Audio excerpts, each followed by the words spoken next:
Ne var İlyas kişi? Yine o meseleden ötürü gelmişim. Ay kişi, kolxoz torpağı təcrübə sahəsi deyil ki, hər yetən bir eksperiment eləyə. Bir-iki kol əkibsiz, çox yaxşı. Ta professorluq iddiasına düşməyin də.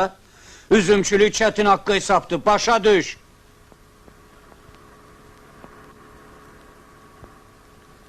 Bu ne da kişi? Belki sen diyesen.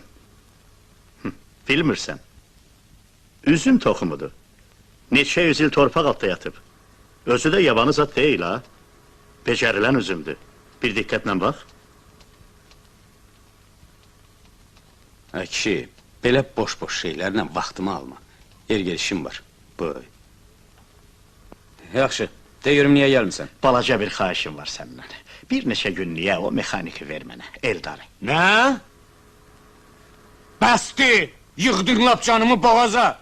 Akşi bu üzüm sənin lap ağlını çaşdırıb, Heç bilirsən mənim nə qədər dərd sərim var? Bəlkə sana kömək eləməyə adam da verim, ha? 5-10 nəfər, nə az, nə çox. Lap bir brigada! İlyas kişi, sən Allah'ın çıx get buradan. Ömer oğlu qovursan məni? Yox, qovmuram, qurbanın olayım, yalvarıram sana. Əşi, indi belə işin qoğaqa uçağıdır,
Vəssalam.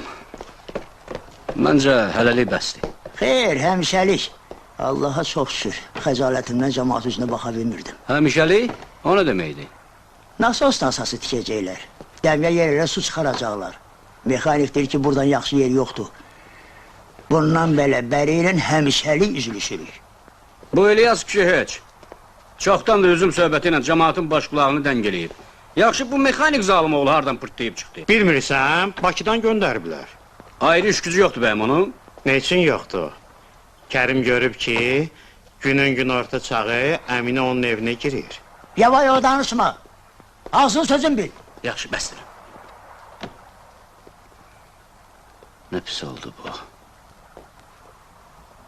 Bərə bağlansa heç nə. Təzə-təzə əl qol atırdıq.